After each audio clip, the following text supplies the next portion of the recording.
Dieu vous parlera. Vous saurez que vous êtes au centre de la volonté de Dieu. Mais vous n'aurez pas les moyens de soutenir cette chose. Rien n'est aussi frustrant que cela. Je t'envoie comme évangéliste pour apporter ma puissance aux nations du monde. Et ensuite, vous êtes là. Vous n'avez même pas de microphone pour prêcher l'évangile. Quand votre foi est sur le point d'être mise à l'épreuve, l'un des domaines où elle sera mise à l'épreuve, c'est dans le domaine du manque. Je le connais personnellement. Celui-ci, je le connais. Je n'ai peut-être pas beaucoup expérimenté le retard, mais celui-ci, je vous le dis, je le connais. Je fermerai les yeux. Je verrai des nations. L'autre jour, je suis allé prier avec l'un de nos frères aînés. Pendant que j'étais allongé sur l'autel en priant, j'ai vu des drapeaux de nations. Des drapeaux passaient. Je me suis réveillé.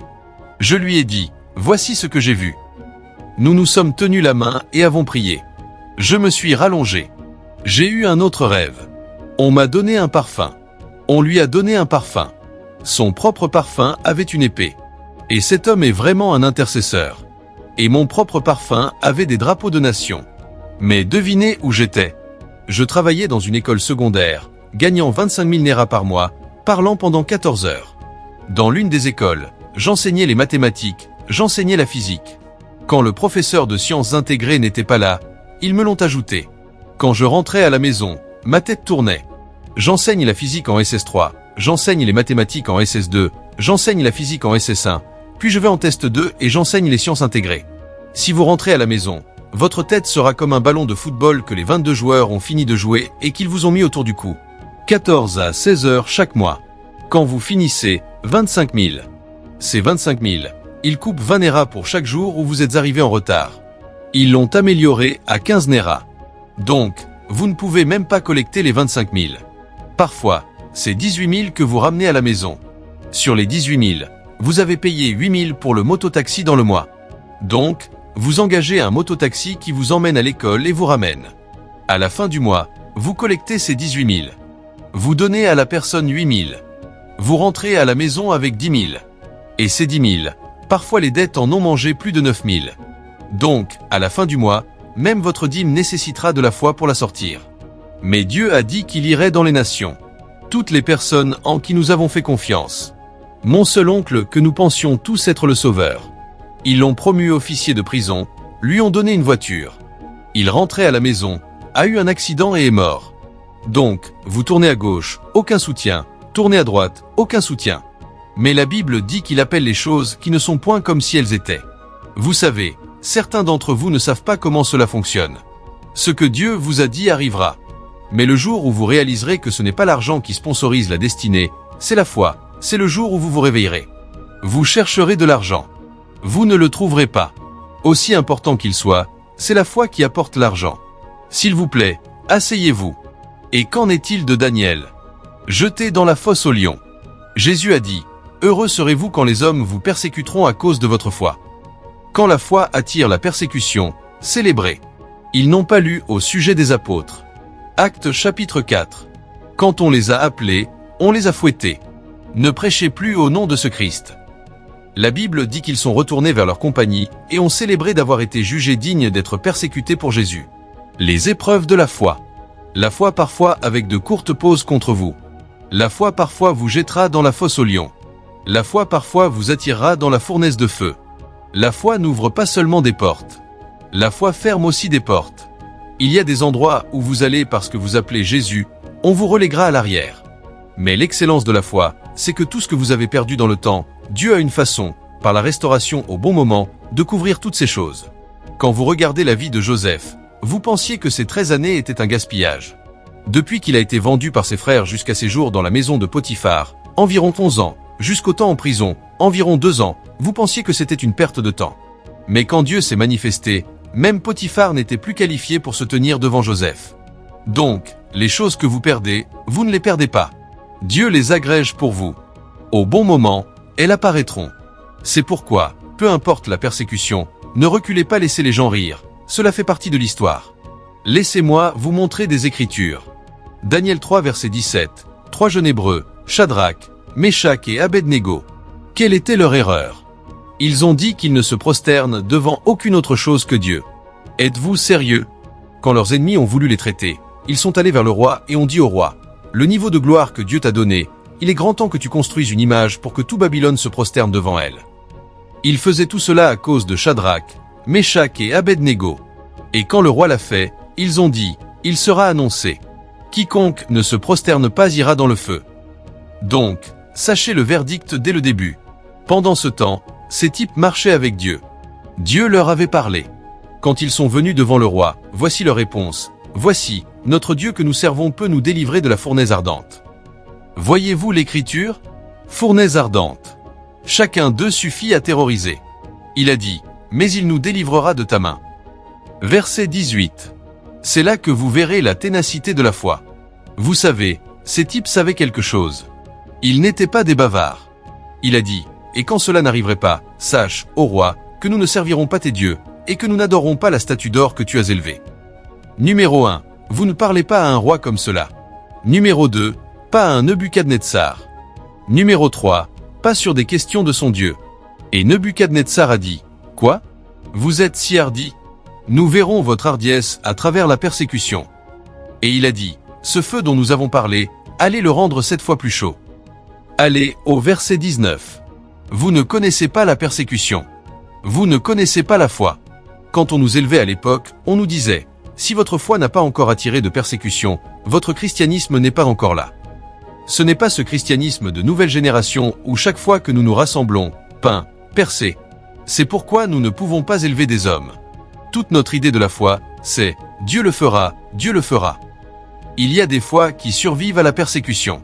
Combien d'entre nous ici peuvent se tenir pour Jésus dans notre bureau, laisser notre patron nous persécuter pendant 10 ans et dire « Nous ne compromettrons pas ?» Et nous disons que nous avons la foi. Pas étonnant que nous ne voyions pas les puissances des patriarches. Il a dit, par la foi, ils ont vaincu des royaumes, exercé la justice, obtenu des promesses, fermé la gueule des lions, éteint la puissance du feu, échappé aux tranchants de l'épée, guéri de leur maladie, été vaillants dans la guerre, mis en fuite des armées étrangères. Il a dit que des hommes faibles ont été rendus vaillants dans la bataille. Des hommes faibles, la foi leur a enseigné quelque chose. Ils sont devenus des guerriers parce que Dieu leur a donné une peau épaisse. Nous ne brûlerons pas. Et le roi a dit, rendez le feu 7 fois plus chaud. Et pour vous dire qu'ils ne bluffaient pas, on les a liés. Et on ne les a pas seulement jetés. C'était une cérémonie. Le roi s'est assis avec ses officiers. Toute la ville regardait comment on allait les tourmenter avec le feu. Mais Dieu s'est manifesté. Voyez, Dieu se manifestera pour quelqu'un. Votre foi ne sera pas vaine. Je dis, Dieu se manifestera pour vous. Quand le roi vous menace, vous ne verrez peut-être pas Dieu. Quand on vous lie, vous ne verrez peut-être pas Dieu. Quand on vous porte, vous ne verrez peut-être pas Dieu. Mais quand vous entrez dans le feu, Jésus se manifestera là. Je dis, Dieu se manifestera là. 1 Roi 17, vous lisez l'histoire d'Élie. Je n'ai pas le temps. Du verset 1 à 8, Dieu a envoyé Élie, va dire à Achab qu'il n'y aura pas de pluie. Et Élie est venu, verset 1, comme un guerrier, devant qui je me tiens, il n'y aura ni rosée ni pluie. Vous faites la volonté de Dieu. Mais la question est, comment survivrez-vous? Je vous dis comment la foi fonctionne. Savez-vous ce que Dieu a fait? Envoyer un type près d'un torrent. Il s'est assis là pendant plus d'1 an pour survivre. C'est ce que la rareté fera. Voyez, il y a des choses dans votre vie où Dieu vous cachera dans une école pendant 4 ans, parce que vous devez passer par cette saison. Tout ce que vous aurez, c'est assez pour manger. Des corbeaux apporteront du pain le matin et le soir. Il boira de l'eau de là. Comme si ce n'était pas assez, l'eau s'est tarie. Dieu l'a maintenant envoyé. La seule personne disponible à qui l'envoyer était une veuve. Et Élie est venu. La veuve ramassait du bois. Il a dit, donne-moi un peu d'eau. Comme la veuve voulait y aller, il a dit, ajoute un gâteau. Qui vous a dit qu'il y a un gâteau dans ce pays? N'êtes-vous pas au courant où nous sommes? N'êtes-vous pas celui qui a fermé le ciel? Il n'y a pas de gâteau nulle part. Celui qui reste, je veux le manger et mourir aujourd'hui. Nous nous sommes rendus à la mort. Et Élie a dit, non, le gâteau ne finira pas. Va m'en faire d'abord. Voyez, si vous ne connaissez pas la foi, vous serez sûr. Elle a dit, ce qui reste, c'est de manger et de mourir. Il a dit, fais-en d'abord pour moi. Dieu vous a envoyé en mission. Vous pensiez que la richesse viendrait de partout. Ensuite, pendant 10 ans, vous survivez à peine. Survivant à peine. Ce sont les choses qui vous enseignent le chemin de la foi. La question est, ce but sera-t-il accompli? Oui. Mais vous devez passer par cette classe. La raison pour laquelle, peu importe la quantité d'argent qui vous arrive demain, cela vous ébranlera, c'est parce que, comme Paul, vous avez maîtrisé comment abonder et comment être dans l'abaissement. Cela fait partie du programme de la foi. Donc, vous ne pouvez pas bouger les pauvres avec de l'argent. Il sait ce que cela signifie de souffrir jusqu'au désespoir. Il connaît le manque. Votre rang en tant qu'apôtre n'est pas l'argent que vous comptez. C'est la ténacité de votre foi. Dans 2 Corinthiens 8 verset 1, Paul a dit « Je ne vous cacherai pas la souffrance que nous avons traversée en Achaïe. » Il a dit « Nous désespérions même de la vie. » C'est 2 Corinthiens, je pense un verset 8. Maintenant, la situation était si mauvaise, c'était comme s'il mourait. Car nous ne voulons pas, frères, que vous ignoriez la tribulation qui nous est survenue en Asie, savoir que nous avons été excessivement accablés, au-delà de nos forces, de telle manière que nous désespérions même de conserver la vie. Verset 9, il a dit « Et nous regardions comme certains notre arrêt de mort, afin de ne pas placer notre confiance en nous-mêmes, mais en Dieu. » Voyez, dans le voyage de la foi, un temps viendra où vous manquerez tellement que Dieu deviendra votre eau. Dieu deviendra votre nourriture. Rien ne viendra de nulle part. Si vous devez manger quelque chose, vous ferez confiance à Dieu pour manger. Mais cela ne signifie pas que ce que Dieu vous a dit est un mensonge. Cela fait partie du processus. Beaucoup ne savent pas cela. C'est pourquoi Dieu leur a parlé. Ils pensaient que cela arriverait immédiatement. Et quand ils ne le voient pas, ils abandonnent. Ceux qui connaissent la foi, ils n'abandonnent pas. Ils se tiennent jusqu'à la fin, parce que la fin justifie les moyens. Numéro 3, la persécution. Quand vous commencez le voyage de la foi, il y a des moments où Dieu vous enverra dans certains endroits. Votre plus grande erreur est de vous appeler chrétien. Tout le système se tournera contre vous. Ils vous frustreront. En fait, ils le feront avec malice et avec le mal. Demandez à certains de nos frères qui sont dans les forces. Vous allez dans la police et dites « Je suis chrétien ». Ils vous envoient dehors. Revenez et revenez avec un message. Voyez, parfois, certains des emplois que les chrétiens font, s'ils vous racontent leur histoire, vous saurez qu'ils ont plus de foi que certains des prophètes mondiaux. Vous faites un travail particulier parce qu'on s'attend à ce que les gens mentent, parce que le marché là-bas, c'est le mensonge, et vous dites que vous ne mentirez pas. Ils vous enverront dans un village où il n'y a pas d'électricité et où il y a des bandits, et vous serez là pendant 5 ans. Quand ils promeuvent des gens, ils diront « Votre dossier est manquant ». Vous viendrez au siège pour chercher votre dossier. Le clerc vous dira « Où ? Je n'ai pas de grand. Je n'ai pas de grand. Ce n'est pas achète-moi un grand, c'est une enveloppe. » Et parce que vous ne pouvez pas le faire, vous vous assiérez du matin au soir pendant 2 semaines. Où il viendra et entrera. Quand il vous voit, oui, donnez-lui. Il entrera dans le bureau, puis ils entreront et diront, s'il n'a rien vu. Quand il est fatigué, ils repartiront, et quand vous serez fatigué, vous repartirez. Quelle est votre offense? Je ne mentirai pas. Quelle est votre offense? Je ne prendrai pas de pot de vin. Et ils frustreront votre vie pendant 10 ans. Pendant ce temps, Dieu vous a parlé, mais votre défi, c'est... Vous dites que vous êtes chrétien. Les défis de santé. Et celui-ci est très courant chez les gens qui sont dans le ministère de la puissance. Vous savez, quand nous sommes allés à la dernière réunion de Reinhard Bonk à Lagos, il avait été opéré d'un cancer pas trop longtemps auparavant. Même quand il prêchait, il pouvait voir le feu, mais le corps était faible. Et je me tenais là en tant qu'homme qui n'avait pas de compréhension à l'époque. Et je me demandais. J'ai dit, cet homme, il a dématérialisé le cancer. Pourquoi sera-t-il opéré? C'est là que vous entendez, médecin, guéris-toi toi-même. Les gens viendront même et diront, toutes ces choses que nous vous avons dites étaient fausses. Maintenant que lui-même est malade, comment se fait-il que nous ne voyons pas la puissance de guérison? Cela aura l'air comme si leur récit était juste. Vous l'endurerez. Les gens se moqueront de vous. Je pensais que tu disais que tu délivrais les gens. Comment se fait-il que ton propre fils soit démonisé? Et bien des fois, pendant une saison, rien n'arrivera. Sa foi fait partie de l'écriture. Regardez la Bible.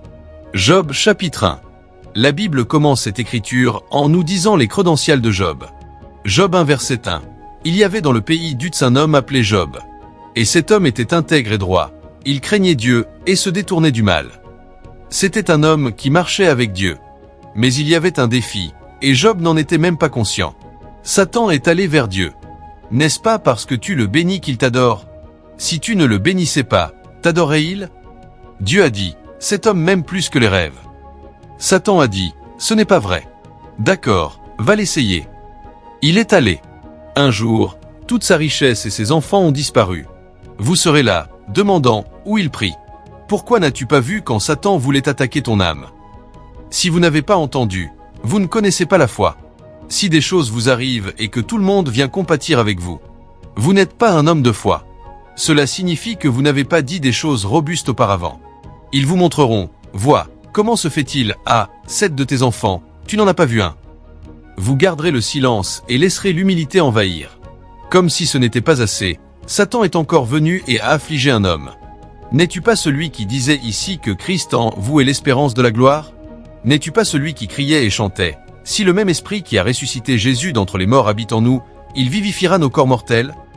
N'es-tu pas celui qui disait, je ne peux pas être malade? Ô Dieu, comment se fait-il que tu sois allongé?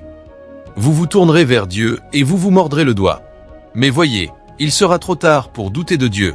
Et parce que vous ne pouvez pas douter de Dieu, cela devient comme une prison. Vous ne pouvez pas renier votre foi. Et vous ne pouvez pas nier le fait que vous êtes là où vous ne devriez pas être. Et les gens demandent. C'est là que Job s'est trouvé.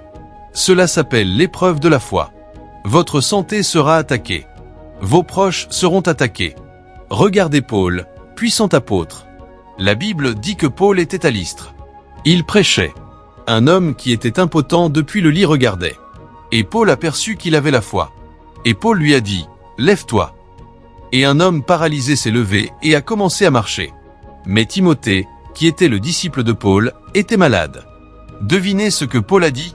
Ne bois plus seulement de l'eau, mais use d'un peu de vin, à cause de ton estomac et de tes fréquentes indispositions. Imaginez si vous voyez Paul à l'hôpital avec Timothée. Il portait un dossier. Venez voir ce faux apôtre. Je vous ai dit que tous ces miracles sur la croisade sont faux. Voyez la vraie maladie.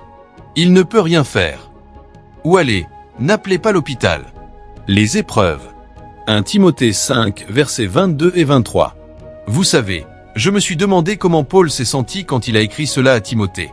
Pendant ce temps, Paul lui parlait encore de l'imposition des mains. Il a dit, n'impose les mains à personne avec précipitation. Cela signifie que même Timothée marchait dans les miracles. Donc, Paul lui disait, ne te laisse pas emporter à imposer les mains à tout le monde.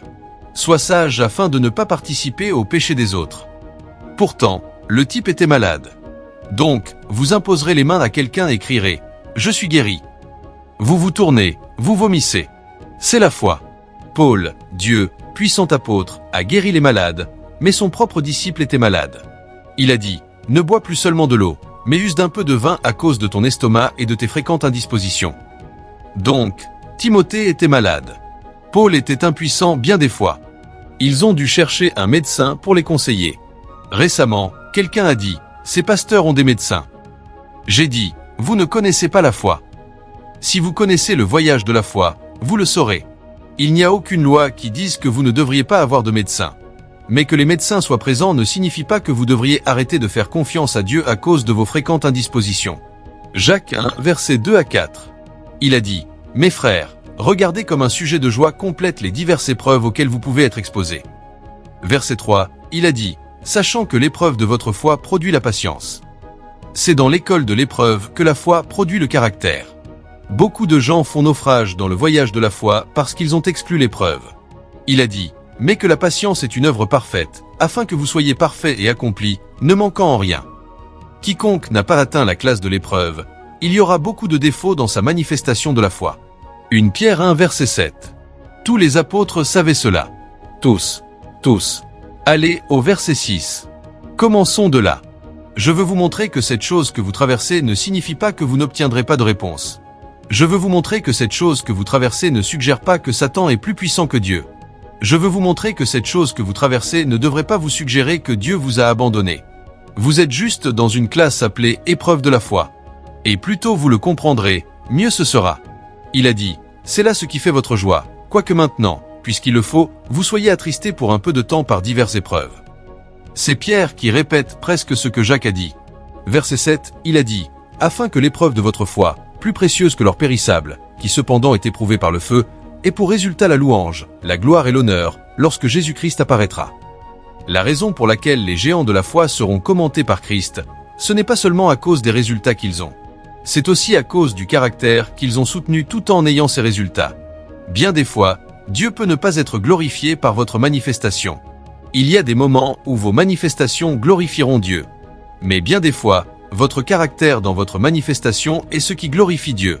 C'est pourquoi aujourd'hui, beaucoup de gens font beaucoup de merveilles, mais ils apportent du reproche à Dieu. Parce qu'ils n'ont pas traversé cette classe de l'épreuve de la foi.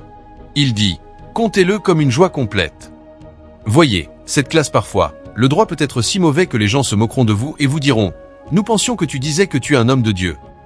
Et vous n'étiez pas celui qui chantait partout en disant, toutes choses sont possibles à celui qui croit. Ils se moqueront de vous comme Jésus le disait dans Luc 4 verset 23, médecin, guéris-toi toi-même. C'est à quel point cela peut être mauvais parfois. Dans le domaine du retard, dans les promesses divines. Voyez, il y a bien des fois où vous êtes un homme de foi. Dieu vous parle. Peut-être même pas à travers un prophète. Il fera ceci. Il fera cela. Et selon les principes de la foi, vous le croyez. Vous le déclarez maintenant. Dès que vous le déclarez, alors les cieux entiers se ferment. Il aura l'air comme si vous aviez fait une erreur en parlant. Et parce que les hommes sont là pour discréditer votre christianisme, ils viendront temps et temps encore vers vous et diront « N'étais-tu pas celui qui a dit il y a 2 ans que Dieu allait faire ceci ? Où est-ce ? Comment se fait-il que nous ne l'ayons pas vu ? Va t'asseoir. Vous, les gens, vous ne faites que parler de ce que vous ne savez pas, vous vous mordrez le doigt. Parfois, vous retournerez à la prière et direz « Dieu, n'ai-je pas bien entendu ?» Ensuite, il le répétera, à votre plus grande frustration. Il le répétera. Ensuite, vous reviendrez en pensant « Oh, cela a été affirmé. Si je le dis maintenant, cela arrivera. » Vous parlerez. Ensuite les cieux seront silencieux pendant encore 5 ans. Pendant ces 5 ans, vous tournerez en rond. Vous commencerez même à douter si c'est Dieu qui vous parlait. Vous commencerez à vous demander ce qui se passe. La prochaine fois que Dieu parlera sur une autre question, vous aurez maintenant peur de le dire. Il vous enseigne beaucoup de choses, parce que vous pouvez devenir arrogant dans la foi. Vous pouvez devenir dévorien. C'est ce qui vous aide à gérer votre température. Peu importe ce que Dieu fait dans votre vie. Et cette chose est pire avec ceux qui se sont fait un nom, parce que parfois vous le dites en public, ensuite cela n'arrive pas, c'est retardé. Rien ne vous humilie dans la foi comme le retard dans les promesses de Dieu. Mais cela fait partie des épreuves de la foi. Regardez Abraham. Genèse 12, du verset 1 à 3. C'est là que Dieu a promis un enfant à Abraham pour la première fois. Maintenant, l'Éternel dit à Abraham. Qui a parlé à Abraham? Est-ce un prophète? L'Éternel parla à Abraham. Va-t'en de ton pays, de ta patrie, et de la maison de ton père, dans le pays que je te montrerai. Et ensuite, Dieu a commencé à parler dans sa majesté. Je ferai de toi une grande nation, et je te bénirai. Je rendrai ton nom grand, et tu seras une source de bénédiction.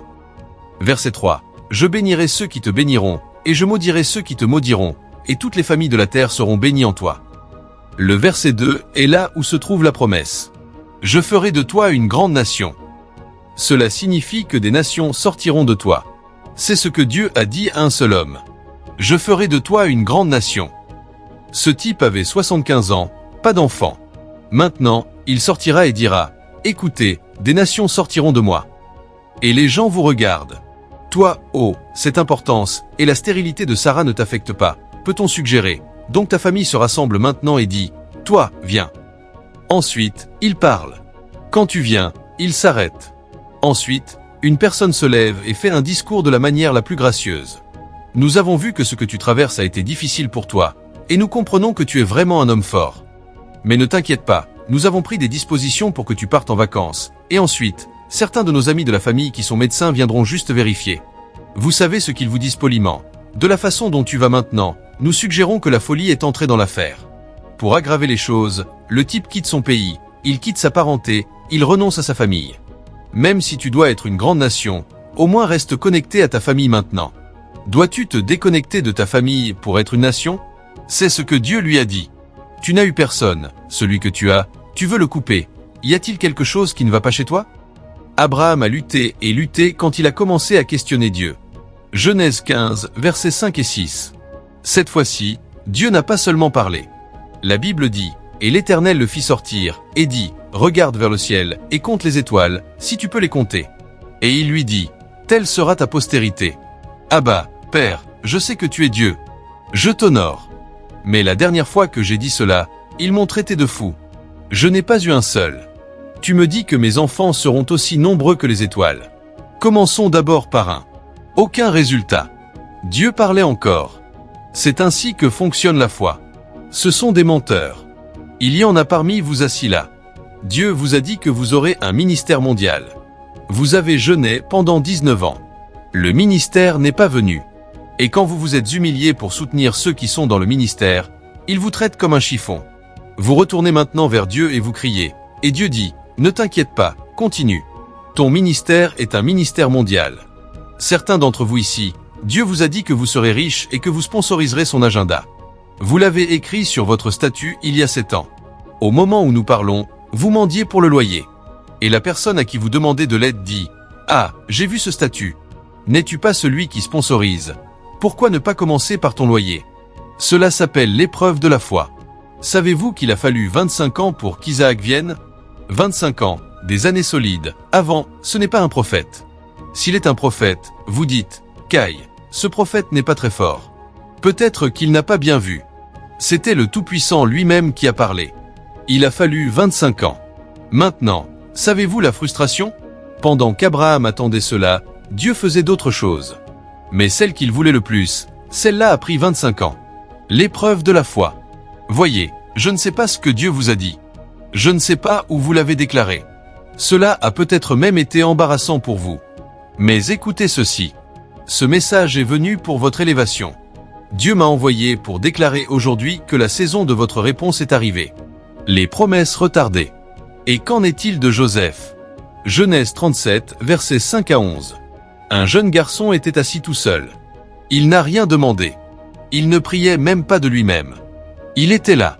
Dieu est maintenant venu et lui a donné un rêve. 11 étoiles se prosternent devant toi, et il avait 11 frères. Que dis-tu, monsieur? Je n'ai pas demandé ce rêve. Oh, le soleil et la lune se prosternent devant toi. Et dans son innocence, il est allé vers son père. N'est-ce pas le principe de la foi? Croyez-le, déclarez-le et ayez-le.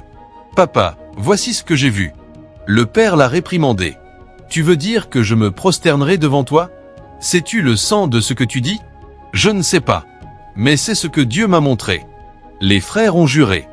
Donc, c'est ton ambition. Toi qui es l'avant-dernier. Ton plan est de. Donc, nous allons échouer et attendre que tu réussisses pour nous prosterner devant toi. Tu es fini. Donc, chaque fois que le type est parti avec eux, certains lui tiennent l'oreille et veulent la couper. Certains frappent. Certains giflent. Donc, il court et reste avec son père. Quand ils sortent, il reste avec son père. Je suis fatigué des coups. Je suis fatigué qu'on tire les oreilles. Je suis fatigué des gifles. Comme si ce n'était pas assez. Le père vers qui il a couru pour refuge l'envoie maintenant au champ. Va donner de la nourriture à tes frères. Monsieur, tu as des esclaves ici. Il y a beaucoup de serviteurs. Pourquoi doit-ce être moi? Quand il est allé, ils l'ont vu venir. Voici le rêveur. Aujourd'hui, tu réaliseras que tu es vain. Ils l'ont pris, l'ont jeté dans une fosse, et se sont assis et discutaient de ce qu'ils allaient faire de lui. Maintenant, imaginez ce qui se passe. Vos propres frères vous jettent dans une fosse et ils parlent. Vous entendez, devons-nous l'égorger? Devons-nous le décapiter? Que faisons-nous de lui? Imaginez ce qui se passe dans votre cœur. Il n'y a aucun moyen de vous téléporter pour dire à votre père. Ensuite, soudainement, ils ont vu des acheteurs d'esclaves égyptiens passer. Venez emporter ce rêveur et qu'il accomplisse son rêve en Égypte. Voyons les étoiles qui se prosterneront devant lui. Donc, vous savez que nous sommes des étoiles, mais dans votre élévation, vous pensez que nous nous prosternerons devant vous. Allez en Égypte comme esclaves. Peut-être qu'ils se prosterneront devant vous dans les quartiers d'esclaves. Comme si ce n'était pas assez, il est allé en Égypte. Ensuite, la femme de Potiphar apparaît, l'accuse innocemment, et un esclave dans un pays étranger est accusé d'être un violeur. Et ce n'était pas assez. On l'a maintenant emmené en prison. Il a passé 2 années supplémentaires là-bas, sans espoir. 11 ans d'abord, 2 ans en prison. Cela fait 13 ans. Mais Dieu a dit, 11 étoiles se prosterneront devant toi. Vous êtes ici. Dieu vous a parlé il y a 6 mois. Vous pleurez déjà. Dieu, où es-tu? Vous ne connaissez pas la foi. Il appelle les choses qui ne sont point comme si elles étaient. Il ne voyage pas seulement avec votre commencement. Il est à la fin. C'est pourquoi on l'appelle Alpha et Oméga, le commencement. Ce qui se passe au milieu n'a pas d'importance. S'il dit qu'il le fera. Il a dit, Dieu n'est point un homme pour mentir, ni fils d'un homme pour se repentir. Ce qu'il a dit, ne le fera-t-il pas? Ce qu'il a déclaré, ne l'exécutera-t-il pas? Il le fera. On a peut-être jeté dans une fosse. Cela n'a pas d'importance. On a peut-être vendu. Cela n'a pas d'importance. On a peut-être accusé. Cela n'a pas d'importance. On a peut-être emprisonné. Cela n'a pas d'importance. La Bible dit, jusqu'au temps où arriva ce qu'il avait dit, et où la parole de l'Éternel l'éprouva. Le roi envoya pour le délivrer, le dominateur des peuples pour le tirer de prison. Il l'établit seigneur sur sa maison, et gouverneur de tous ses biens, afin qu'il pût à son gré enchaîner ses princes, et enseigner la sagesse à ses anciens. Je prophétise sur quelqu'un. Tout ce que Dieu vous a dit, de vos yeux vous le verrez se manifester. Vous savez, asseyez-vous un moment, s'il vous plaît. Romains 15 verset 4 dit, « Or, tout ce qui a été écrit d'avance l'a été pour notre instruction, afin que, par la patience, et par la consolation que donnent les Écritures, nous possédions l'espérance. » C'est pourquoi ces histoires ont été gazettées. Elles ont été soignées, chroniquées pour vous, afin que, quoi que vous traversiez, vous ne chanceliez pas. Le premier domaine où la foi est éprouvée, c'est dans le retard des promesses de Dieu. Ceux d'entre vous qui suivent les mouvements de Dieu, vous devez avoir lu à travers de nombreuses générations. Certains des puissants faiseurs de miracles, soit leurs enfants, soit leurs épouses, soit eux-mêmes étaient malades, et ils allaient à des croisades massives. Des choses massives se produisaient, mais ils rentraient et soignaient leurs enfants malades. J'ai lu le livre de notre chère mère dans la foi, Madame. Comment elle a été frappée sur l'autel, est allée prêcher avec le mari quelque part. Le serviteur de Dieu a fini de prêcher pour qu'elle vienne prendre l'offrande. Elle a pris le micro et n'a pas pu parler. Et après quelques secondes, le serviteur de Dieu a décidé que quelque chose n'allait pas, s'est précipité là et l'a saisie de l'autel. Elle a été alitée pendant plus de 9 mois. Vous direz, je pensais que cet homme est un homme de foi. C'est pourquoi cela arrive. Cela s'appelle les épreuves de la foi. Certains d'entre vous suivent les veillées de prière qui se sont terminées hier. J'ai fait une déclaration. Une dame a senti comme si quelque chose sortait. Elle s'est précipitée dans la salle de bain. Un fibrome littéral est sorti d'elle. Mais j'ai quelqu'un qui a besoin de guérison dans ma maison jusqu'à aujourd'hui, malade. Vous ne pouvez pas équilibrer l'équation. Pour aggraver les choses, ils ont suivi. Ils n'ont pas été guéris. J'ai vu le cas d'autres personnes. Je n'ai pas vu le leur. Donc, que dites-vous? Cela s'appelle les épreuves de la foi. Vous irez imposer les mains à l'enfant de quelqu'un. La personne reviendra à la vie. Vous rentrez à la maison. Quelqu'un d'autre qui est connecté à vous traverse une condition moindre. Vous criez, vous chantez, vous priez, vous jeûnez, et rien n'arrive. Ce sont les épreuves de la foi. N'abandonnez pas. Ce sont les voyages. Même Jésus, on l'a défié comme cela. Il est allé dans sa propre ville. La Bible dit qu'il ne put faire là aucun miracle. Ils disent, « Toi, ce charpentier, quel jour es-tu devenu un Messie? Nous sommes ceux. Sais-tu que nous t'avons porté quand tu es né? » Et Jésus a essayé, ils n'ont pas pu. La Bible dit que seuls quelques malades furent guéris. Donc, parfois, c'est la familiarité, parfois c'est l'incrédulité, parfois c'est la manipulation du royaume. Votre devoir est de continuer à croire.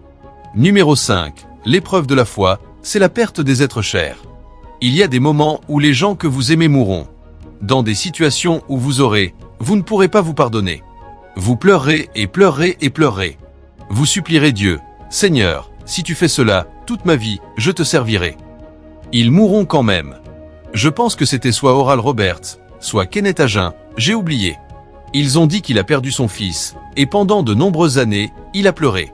Je pense que c'était Oral Roberts, jusqu'à ce que Jésus donne à Kenneth Hagin une rencontre pour lui dire que son fils était avec lui. L'homme ne pouvait pas se pardonner. J'ai prié pour beaucoup. Ils ont été guéris. J'ai délivré beaucoup. Pourquoi mon propre fils mourrait-il? Il y en a beaucoup qui sont tombés de la foi parce que leurs êtres chers sont morts. Mais c'est le voyage de la foi. Parfois, Dieu vérifie leur avenir. C'est le meilleur moment pour eux de rentrer à la maison. Donc, vous priez, rien n'arrive, parce que s'ils restent sur terre, certains apostasieront, certains entreront dans l'apostasie. Certains, les petites choses qu'ils ont en Dieu, ils les endommageront. Donc, quand Dieu voit que c'est le meilleur moment pour eux de jouir de l'éternité, il les emporte simplement. Et il y a des moments où il n'y a aucune explication. Quand vous finissez de griver, vous avancerez. Cela fait partie du package de la foi. N'avez-vous pas vu Marie et Marthe dans Jean 11? Elles pleuraient. Nous connaissons Jésus. Il vient ici manger. Il dort ici. Il guérit des étrangers. Maintenant, notre frère, je vois que tu n'es nulle part à trouver. Quand Jésus s'est finalement présenté, elles ne l'ont même pas laissé parler. Si tu avais été ici, notre frère ne serait pas mort. Quand nous célébrons, tu viens. Maintenant qu'il y a du chagrin, où es-tu? Attaque subtile contre Jésus. Cela s'appelle votre foi. Cela arrive. Cela ne signifie pas que vous devriez changer votre conviction. Vous tenez bon. Vous n'êtes pas alpha et oméga dans ce voyage. Vous gagnez certains, vous perdez certains, mais vous continuez à grandir. C'est ainsi que fonctionne la foi. Et si vous voulez questionner Dieu, vous questionnerez pendant longtemps. Et la chose, c'est que quand vous irez finalement au ciel, vous ne vous souviendrez pas. La joie vous submergera. Donc, quiconque vous pouvez gérer, gérez. Ce que vous ne pouvez pas gérer, remerciez-le. Avancez. C'est ainsi que fonctionne la foi. Josué 6 versets 3 à 5. Ils avaient une nation à vaincre. L'ange de l'Éternel a dit à Josué, rassemble tous les enfants d'Israël. Marchez autour de la ville de Jéricho une fois chaque jour pendant 6 jours. Le 7e jour, marchez autour d'elle 7 fois, et ensuite sonnez du cor. Que les prêtres sonnent du cor. Et il a dit, vous irez les attaquer et vous les vaincrez. Qu'est-ce que cette bataille a à voir avec le fait de marcher autour du mur? Maintenant, imaginez ce que Josué traversait quand il a rassemblé plus de 4 millions de personnes et qu'il marchait autour de Jéricho. J'aurais fait une recharge pour découvrir le diamètre de Jéricho, le périmètre de Jéricho. Après le premier jour, rien n'est arrivé, parce que pendant qu'il marchait le premier jour, les gens diront « Ah, Josué le guerrier, il a apporté la formule gagnante ». Ils s'attendront qu'à un certain moment, ils se retournent. Ensuite, ils marchent autour, rien n'arrive. Le deuxième jour, certaines personnes diront « Je n'ai jamais mangé, mais vous, les gens, revenez, dites-nous ce qui s'est passé ». Et pendant qu'ils marchent, quand vous tournez, certaines personnes disent « C'est-il ce qu'il fait ?» Quand vous tournez de ce côté, d'autres diront « Dieu t'a-t-il quitté ?» Comme vous tournez de l'autre côté, d'autres diront « Est-il encore un prophète ?» Ensuite, le deuxième jour, rien n'est arrivé. Le troisième jour, les anciens viendront. Ne penses-tu pas que nous aurions dû jeûner davantage sur cette affaire? Et ici, bien, le 6e jour, certaines personnes maintenant, certains intercesseurs commenceront à prier pour Josué. Soutenons notre homme de Dieu, parce qu'à ce stade, nous ne savons pas ce qui se passe. Ensuite, le 7e jour arrive, ils traînent une fois, ils veulent rentrer à la maison. Ils sont maintenant habitués à la frustration. Vous dites, aujourd'hui, c'est cette fois. Certaines personnes se placeront maintenant à un bord et diront, faites le tour et rejoignez-moi ici. Je vous attendrai. Donc, quand vous marchez, vous verrez certains qui pendent et attendent. Quand ils reviennent, ils feront comme ceci. Quand vous partez, quand ils viennent, ils font jusqu'à la 7e fois. Voyez, il y a des moments où la foi n'aura pas de sens, mais continuez. N'avez-vous pas lu l'histoire de Naaman?